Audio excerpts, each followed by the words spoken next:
Good people of the world. You are watching Mondopreneur podcast. My name is Sanja Milosavljevic and I'm going to be your host today. This whole project is supported by US Embassy in Belgrade in Serbia.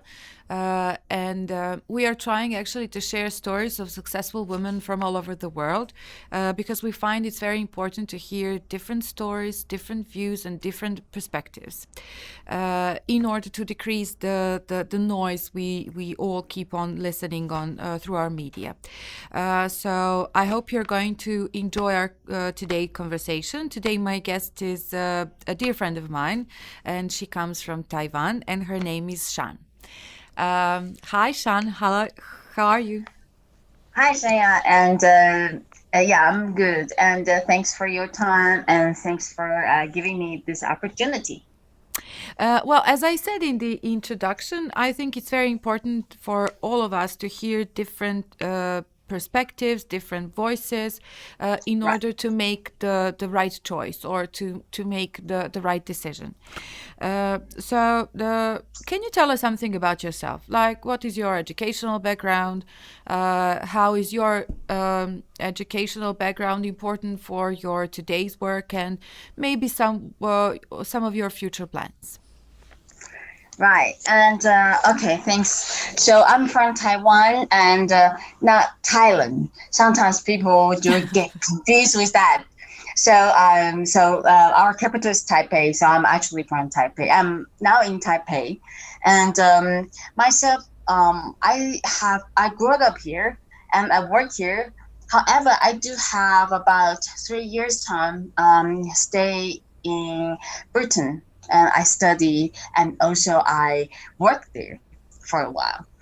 And then I when I move back, I think it does give me some um, a different. It opened up different window for me, and Mm-hmm. also made me feel that there's some different value, that the sense of value or the viewpoints or how you judge things from different angle, and how you do things with different approach. So I think that's quite important for me to open up my own international um, view and perspective.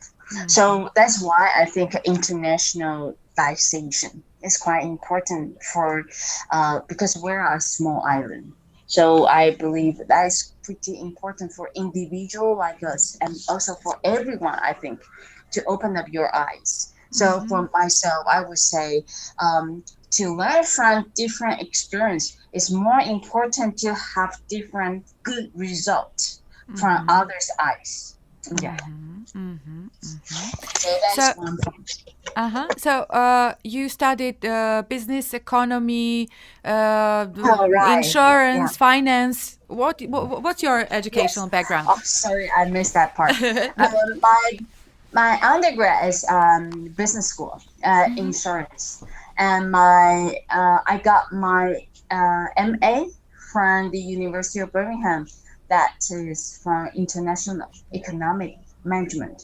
So it relates to international affairs and also economic and also management. So Mm-hmm.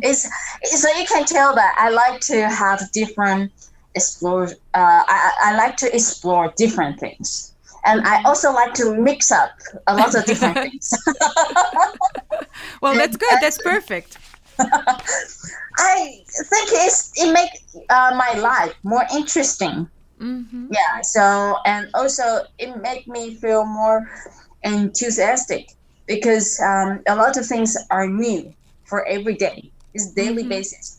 Sometimes in our culture, you need to get really, really hard when you study. And Mm-hmm. once you get your degree from school, from university, then you get into the work or the career. Then that is a different life, and that kind of life, people stop studying, stop Mm-hmm. learning. So, but I have different viewpoints. Actually, I believe it's a very lifelong learning Mm-hmm. process. Mm-hmm. So, and also it's a lifelong personal and individual development. Mm-hmm. So, I rather just have to enjoy my learning and exploration. So, and also that would inspire me a lot. So, Mm-hmm. I wouldn't just stick on or to be too worried about the short-term goals or the short-term results. Yeah. So Mm-hmm. it's Mm-hmm. my own philosophy. Mm-hmm. I like your own philosophy. We spoke on several occasions, and I find them very useful. Sometimes I think Shan is my mentor. Like you No, have, no, no. yeah, because you have those um, like wise. You know how to say one wise sentence that brings everything together. So can you share with us where is your or what is your current stage of Mm, professional development? Can you tell you're working for a fintech? You are in a financial yes. technology sector. So what is the current stage of your professional development? All right. My own professional path is not very ordinary. Just like Sam, you said, I'm working in fintech sector. So that is a kind of buzzword for now. A Mm-hmm. lot of people have heard fintech, but fintech is actually not a brand new industry or knowledge. It's more like a mindset that Mm-hmm. mix up with financial and digital innovation. But Mm-hmm. however, financial is more about the highly regulated industry, and also that is a very um, consumer facing industry. So Mm-hmm. it relates to everyone's daily life. So it has to be very safe and sound. Mm-hmm. But fintech is trying to explore the innovation digitally in this kind of a very traditional, ordinary industry. So we need to find more innovative approach as well. So that's why I think it's quite interesting. If you ask me, even though I have my academic background with financial knowledge. But however, I'm working for a government think tank in ICT industry.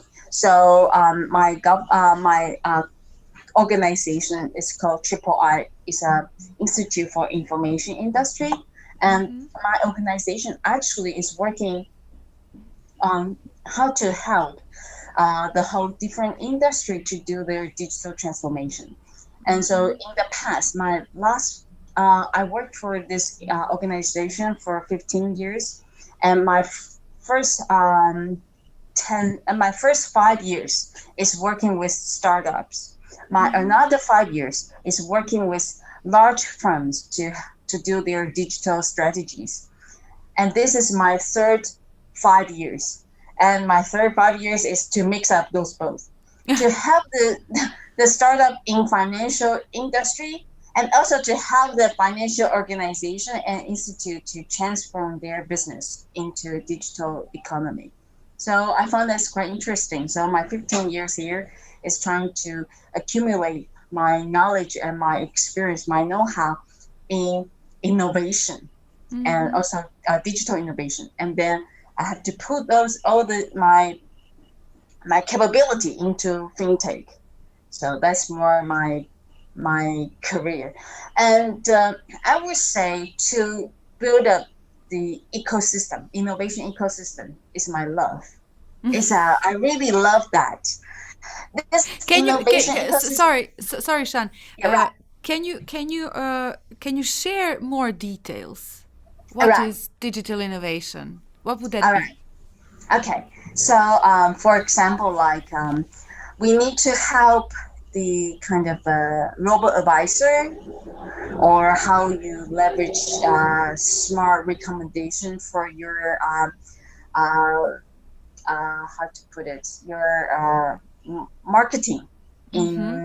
in, in digital platform, and also how to use your contactless payment when Mm-hmm. you do your transaction, and Mm-hmm. also how to build up your own credit. You can have different credit score how people can just rank you in your financial based on your financial record.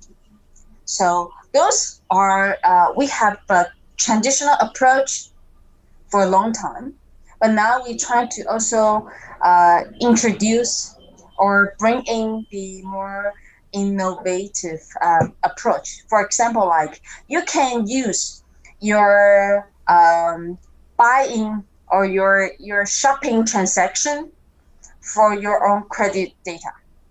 So if Mm-hmm. I can buy a lot of things, that means I can afford a lot of outcome.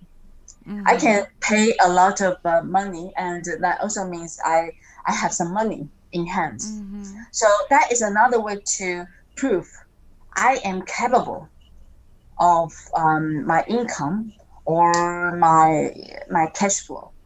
So Mm-hmm. not only the money in your bank account, but Mm-hmm. also your behavior and your transaction can also define your financial credit score. And Mm-hmm. that is one of the way to look at different person. Also, give you some another example. In Taiwan, the we call little white is the university students. They cannot have their own credit card, so they can only pay with cash. But Mm-hmm. because that also means they cannot prepay, or they cannot spend too much money if they don't have their saving. Mm-hmm. So they want to have an iPhone, a new iPhone, that means they need to borrow from someone, right? But then they need their credit score. So they can ensure that from a peer-to-peer lending platform. However, they still need to have their uh, track record, their Mm-hmm. historical data with their transaction with different maybe e-commerce platform. Mm-hmm. So that's another way to have your own credit credit score. And Mm-hmm. this is for everyone, for everywhere, everyone will always need this. So that's something the beauty of fintech. One of the beauty of fintech, Mm-hmm. and the other one will be we say that financial inclusion. So, for example, that in the past you can only in a lot of places you can only um, wire your money with bank, Mm-hmm. but like in Britain or in Europe, you can wire your money with TransferWise. And Mm-hmm. why you need to go with them? Because they're lower exchange rate and lower transaction charge, right? Mm-hmm. So that is why you prefer fintech solution to traditional financial service. Mm-hmm. So, but it's complicated. However, there's one thing is very important is that we need to be responsible. Mm-hmm. Every innovation need to be responsible for two things. For one is how they conduct their consumers' data. Mm-hmm. Since they have a lot of your financial transaction data, that means very sensitive. So how they Mm-hmm. conduct with that, how they conduct with your personal data, your privacy. So how they do their data governance. So how they protect their customer. That's easier way to understand. Mm-hmm. And the other part is how they make every transaction genuine. So Mm-hmm. if there's any um, uh, fraud, how they detect that. So they need to have a better cybersecurity solution.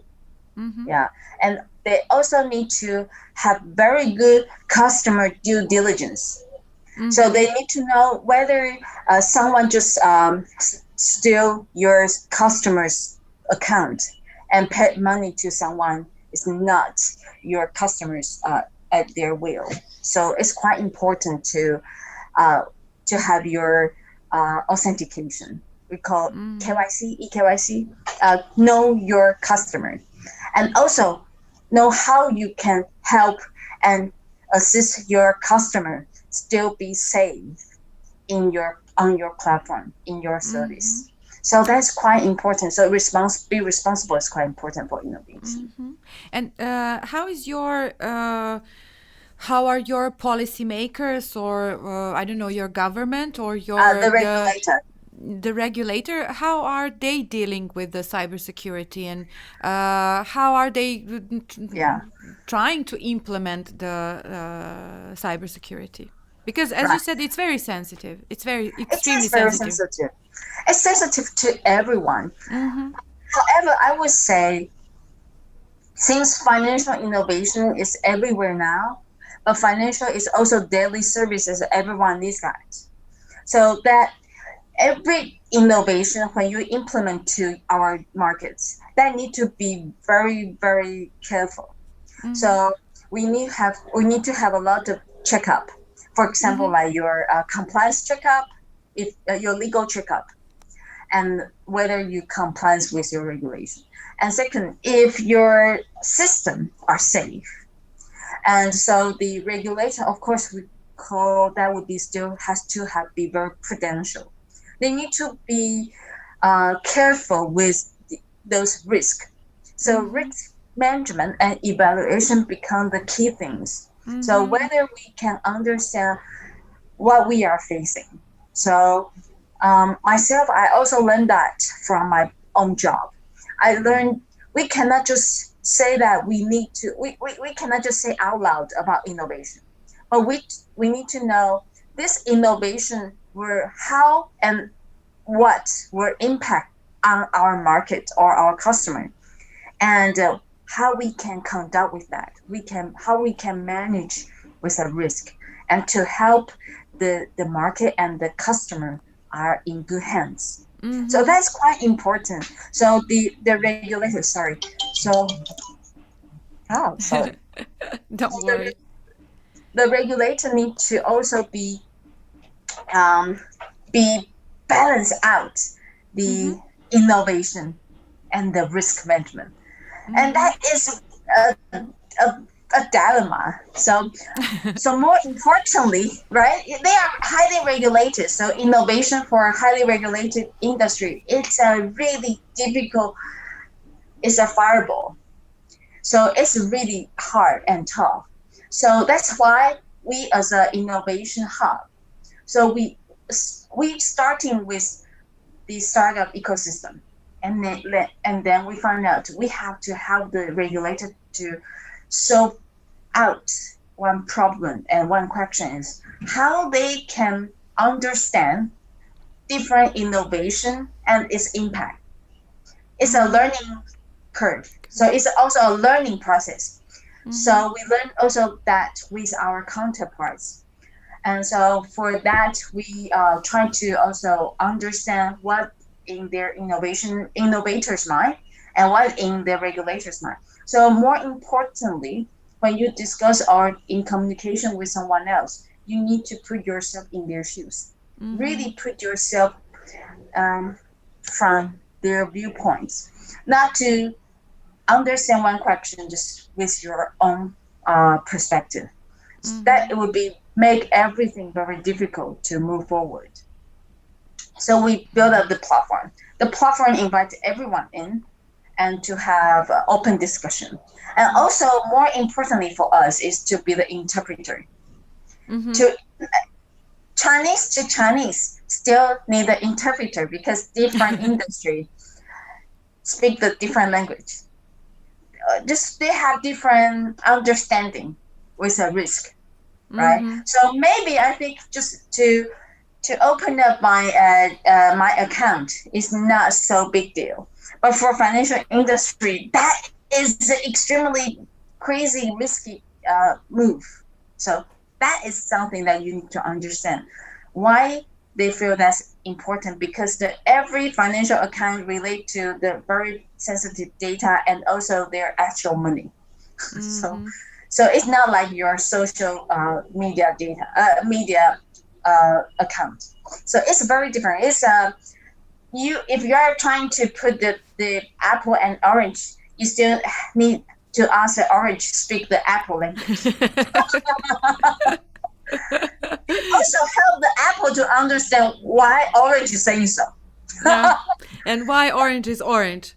Exactly. In the context of COVID and in the context of coronavirus, how important are those fintech innovations? Like we are now Mm, all living online, we're all buying online, all of our mm. data is served on Everywhere. plate. Yeah.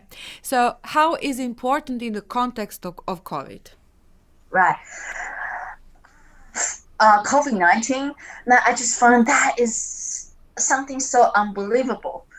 In in the beginning of this year, we thought that should be end by maybe the end of the month, and then we believe that will be end by the 6 months. And now and until now we found that it's another wave now happen, and Mm-hmm. and also will affect a lot in our daily life. So Mm-hmm. in our situation, so we also try to do something to help, not only to help with COVID itself. We cannot do much because it's financial industry. But what we can Mm-hmm. do is we need to have everyone when they stay at home, they can still can transact their shopping transaction. They can still make the transaction well, and also they can have every money wire well. So and also they can also apply every financial service well. Mm-hmm. But they always relate to data sharing. Mm-hmm.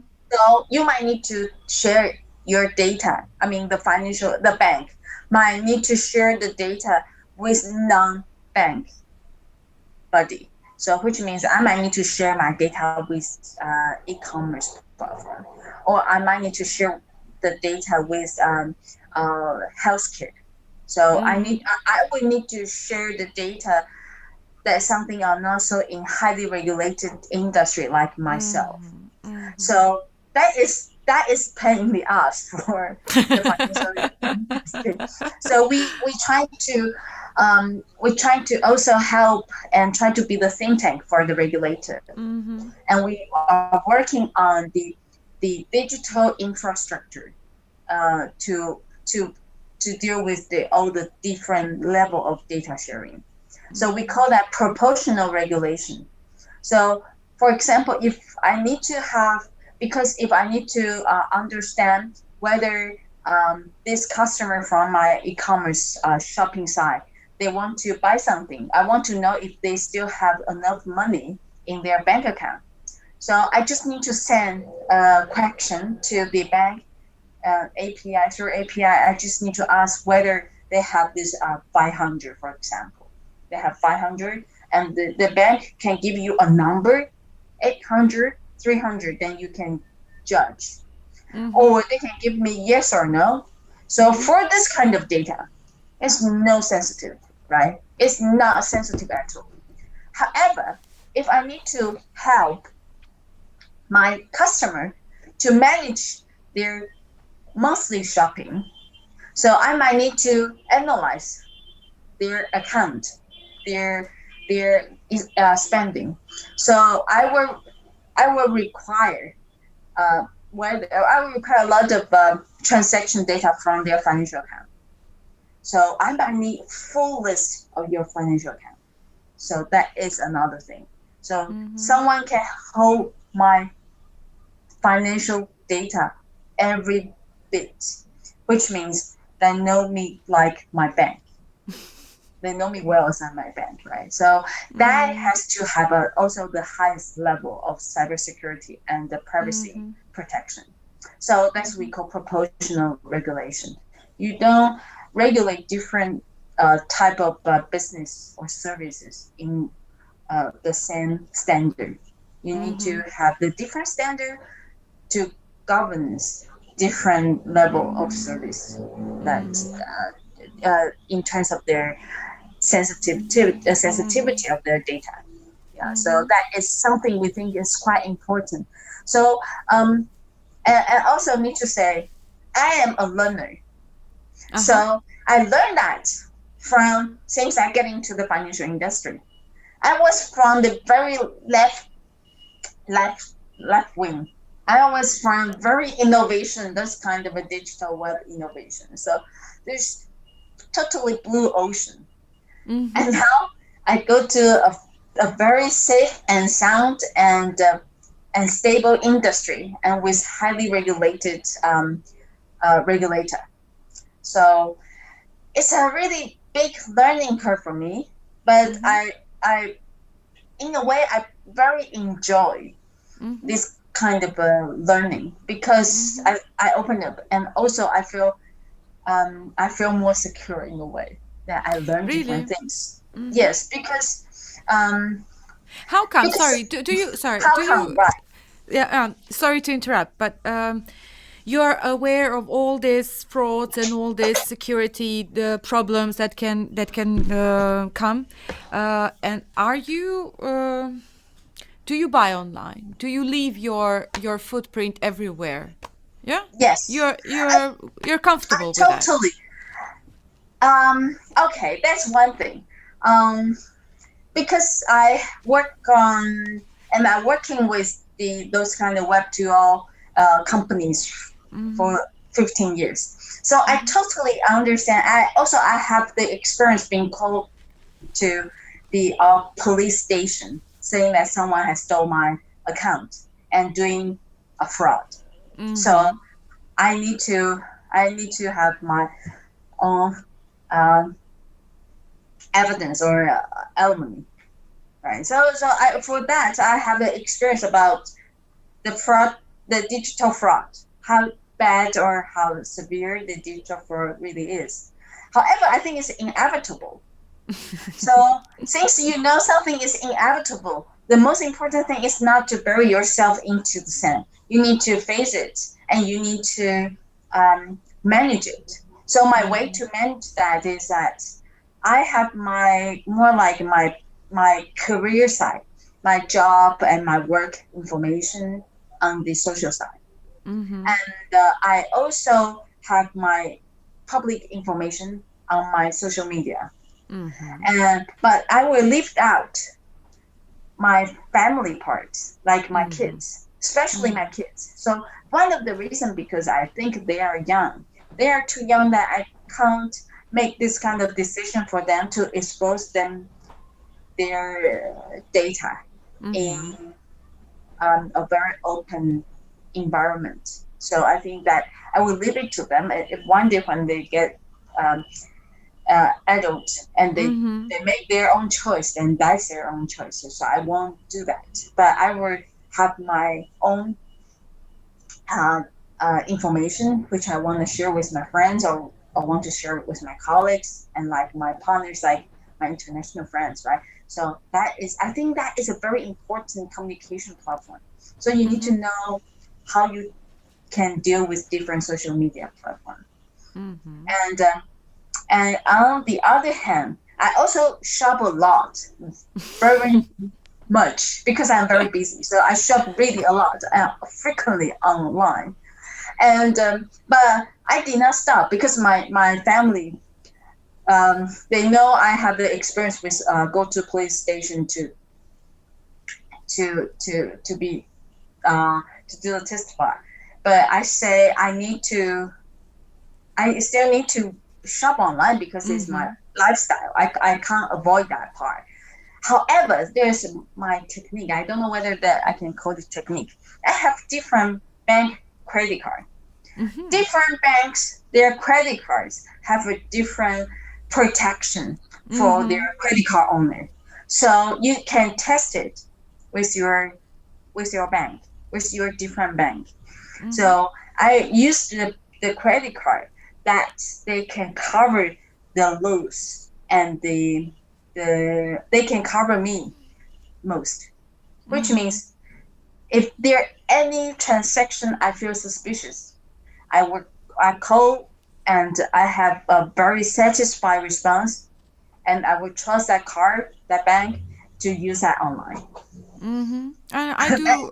I know. I do something similar. Like I have a credit card that I use only for online shopping, and it's with a limited amount of money that I need Yeah. just for that shopping. So Yes. I do the same. I use my other cards on some other places.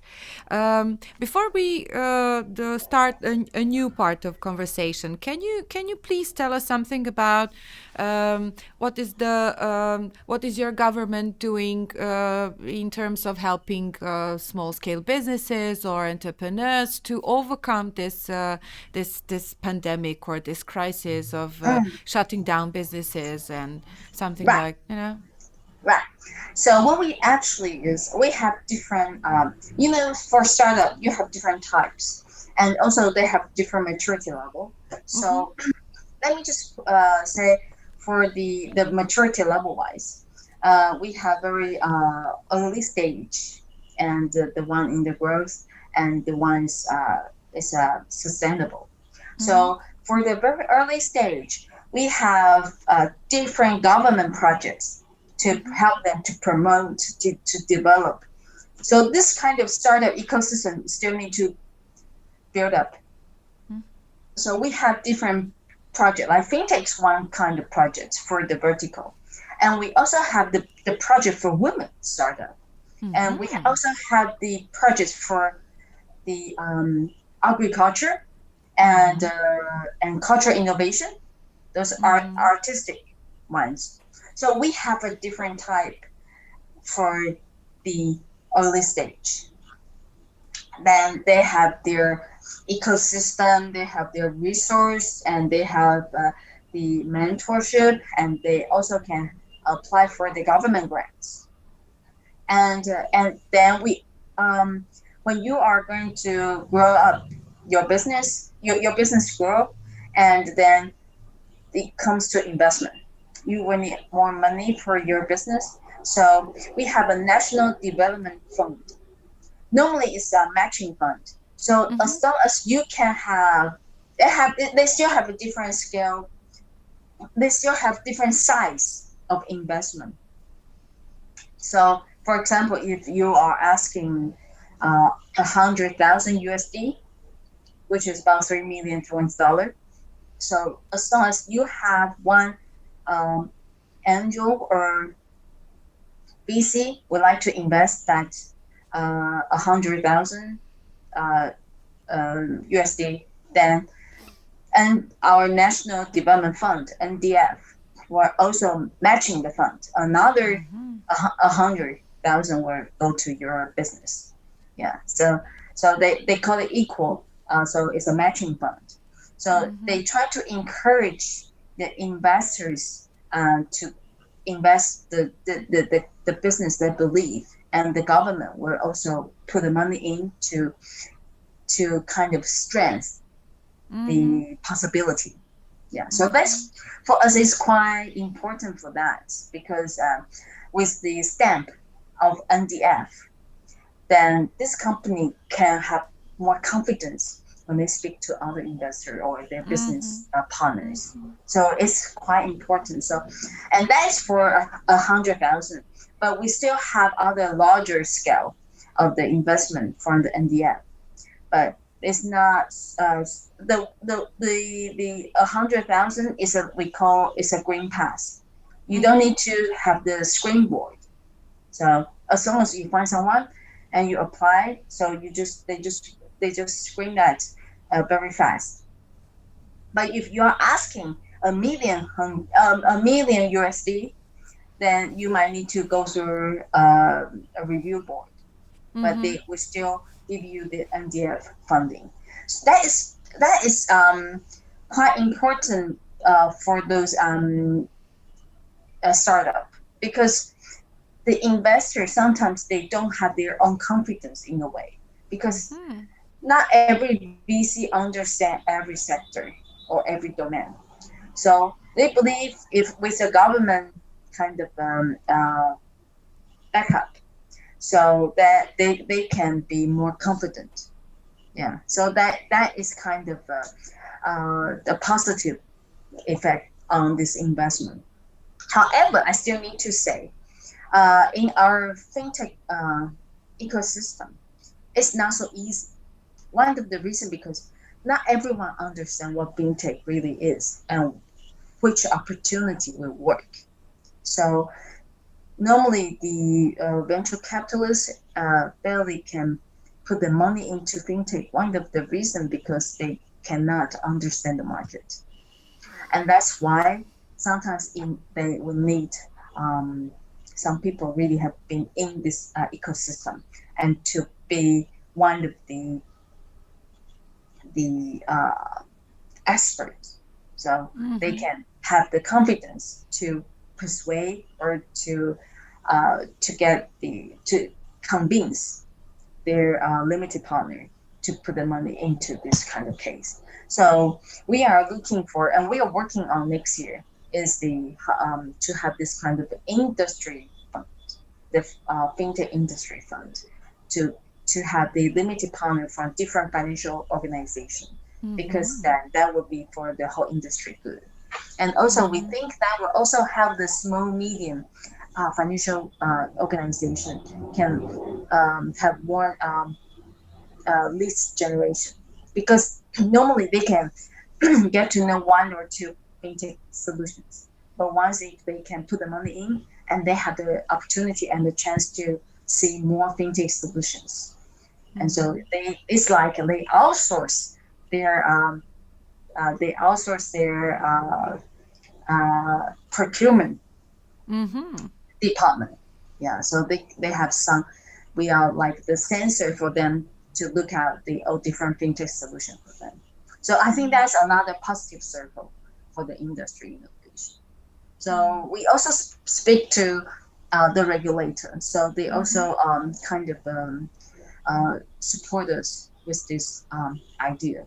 So it's for the highly regulated industry. It's quite important to get the support from the government. Yeah. Mm-hmm. So Mm-hmm. the startup side, I think not only for fintech, but every part of the startup, it's not so easy. But for the highly regulated, that's even harder, because it's about the regulation, and it's also about the the money. Can and this smart money need to understand the market. So the regulation and the money is the two more key things for the startup. And Mm-hmm. for us, I think we have tried to, because we found that the COVID-19 actually affect a lot of the international markets, Mm-hmm. especially the investment market. So we found a lot of investors, especially larger investors, the global larger investors now, they might kind of stop Mm-hmm. pending. Okay, they Mm-hmm. just pen their their deal for, I think, for a while already. So, and we can't foresee next year that will get better, because we haven't gotten better solution for the COVID-19. Mm-hmm. So we we just need to try to see how we can deal with that domestically. Mm-hmm. Mm-hmm. I Yeah. know, I understand.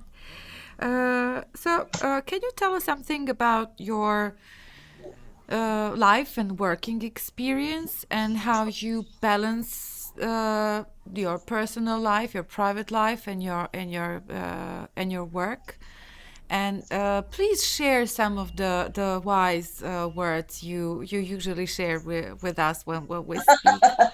I know. I Right. remember once in our previous conversation, you said something that I find quite phenomenal.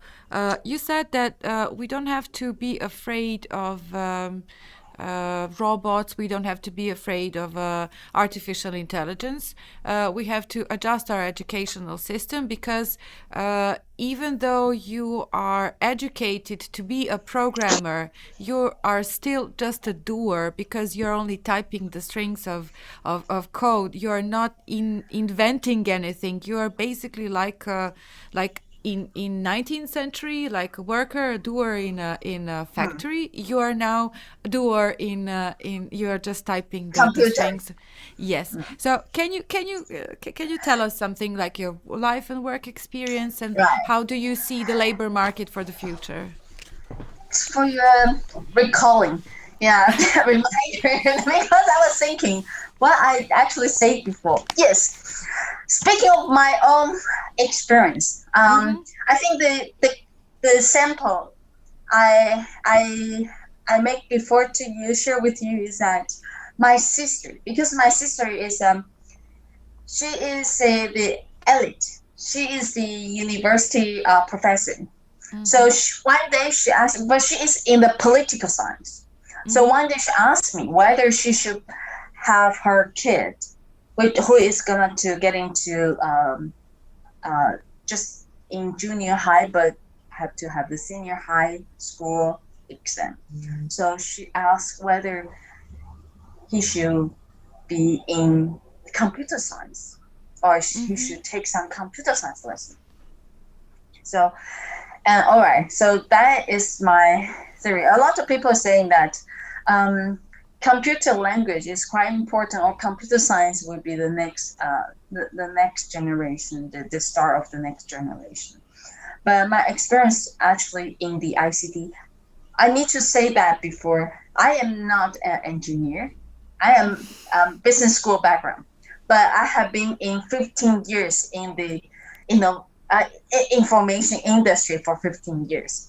So I am kind of outsider in to a core in the in information industry development, because we are the Fintech for how to help the innovation in information industry. And so tongue twisted.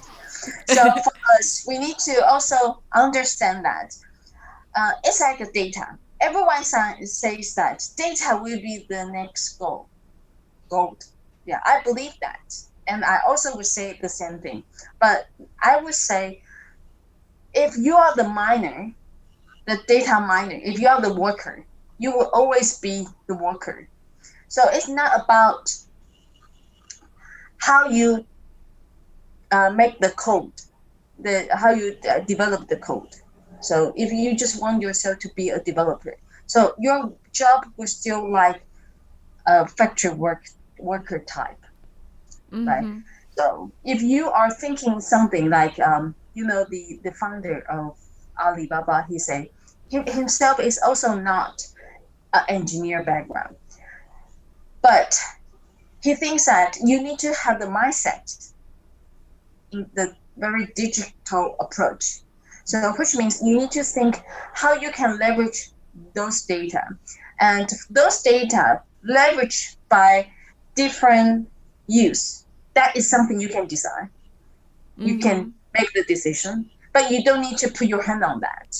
So you need to ask yourself whether you like to be the developer, the computer developer. Some people I met, they are this kind of engineer. They are the hardcore engineer, so they love coding. So that's their love. So I totally appreciate that, and I also encourage them to do even more application, to develop more application of software for themselves. Then that would be their achievement. But for different people, you don't need to worry too much about whether you need coding or whether you need to have the engineer background. However, as you need to say, engineer can earn more money than the social study student. But I think for a social studies student, because many times I've been invited to the social science school, so I will always tell them, you need to understand about the technology, and you need to understand which technology can do what. Then you need to how to design that, right? Because you have your business mind. So more important is to help yourself to think. I remember I told you one thing. I normally told my colleagues and my teammates, I said, you need to ask yourself at least three layers why. When you find someone is doing this, you will ask why they do this, and you after you know why they do this and why that, because there will be a answer for your question, but why that answer, you need to ask that back. So ask at least three layers of question of the answer. So you Mm-hmm. have there's an exercise to talk to yourself why and why and why. So then you will learn to think. Yeah. Mm-hmm. And also I often to do something is every day when I have my own free time, because I'm the mother of two and I have very busy work, so I don't really have much free time. But I will still use the very 5 minutes, 10 minutes here and there. I will ask one thing is more. I would quickly go through the whole day activity, and review if there are any which parts that has something that I did not think too much. Because sometimes we are so used to saying, oh, yes, oh, no, based on our past experience, right? And that is a quick answer. And also it's a quick thinking. But sometimes those quick thinking might just, this kind of answer might based on your previous experience, not based on that current situation.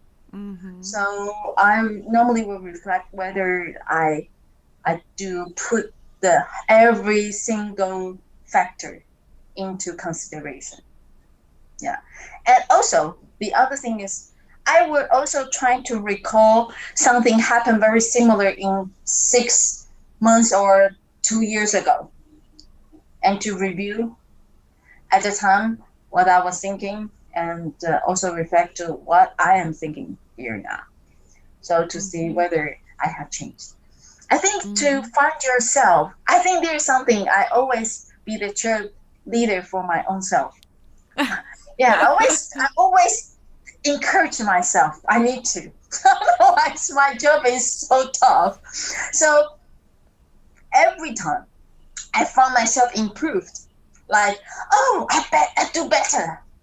Wow, I say I'm so proud of myself. So I say you need to be. Some people always say you need to love yourself, right? But I think the way to love yourself is to be proud of yourself.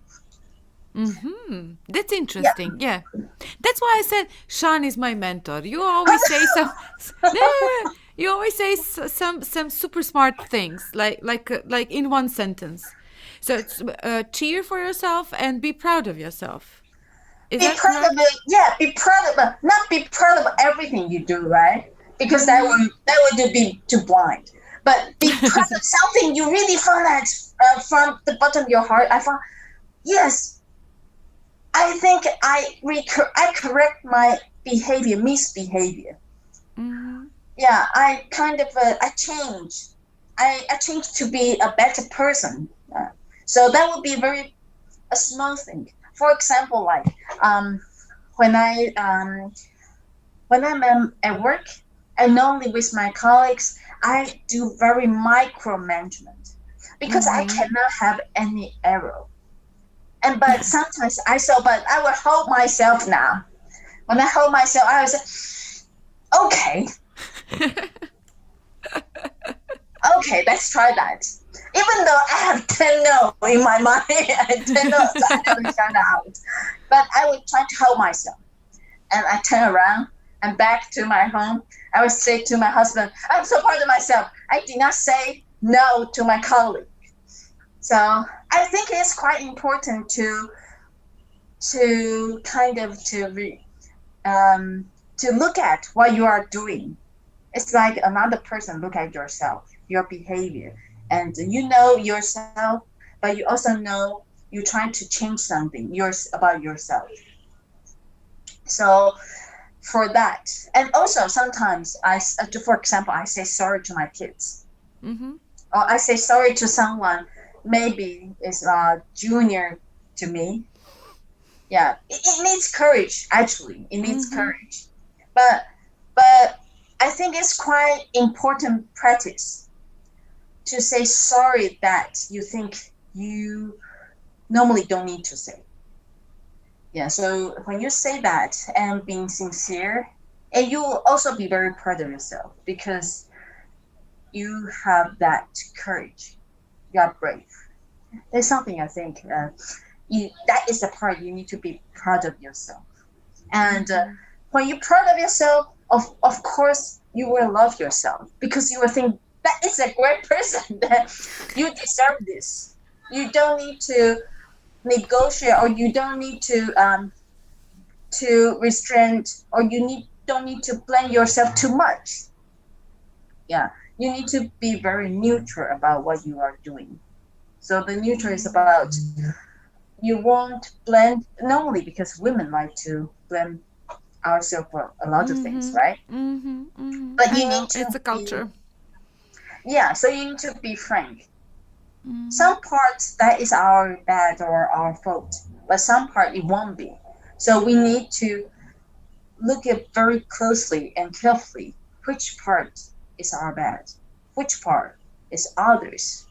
And when you analyze that and be very rational and discuss Mm-hmm. with your friends or your work colleagues or your husband, then I think that can be a very reasonable discussion, not Mm-hmm. big shout or big fight. Mm-hmm. That's my own learning. Mm-hmm. Yeah. So, we actually came to the end of our All conversation. right. Oh, yeah. Time flies. Can you share a message? Well, what would be your message to the world? All right. So let me think. I just have okay. I just tried earlier before this meeting. Sorry, before this meeting, I actually have my a campaign. I need to stand out for my team to win our organization the best team. So I need to present. So Mm-hmm. the end of my ending of that presentation is about we are the smallest team triggered the biggest transformation. Mm-hmm. So that is something I think in the past, even myself, I don't believe individual can make a big change or Mm-hmm. big transformation because we are thinking we're small and yes, we are small, but if you have your belief and share your belief with people, Mm-hmm. and when they support you, and you are moving one step forward already. So Mm-hmm. try to share your belief and also try to challenge with your own belief, make your belief stronger, and that Mm-hmm. you can make the biggest transformation. Mm. Thank you, Shan. Thank you. Thank you, Thank you. Sana. Thank you. Thank It's you for always your nice time. to talk to you. Yes, always, always. I really like talking to you. You always start some new topic or trigger some new way of thinking. So thank you for your time. I really appreciate it. Um, dear people, I hope you enjoyed our conversation. This was Shan from Taiwan. And if you like, you can always follow us on Facebook, Instagram, LinkedIn. You can subscribe to our YouTube channel. And stay good, stay in good health, and see you in a week.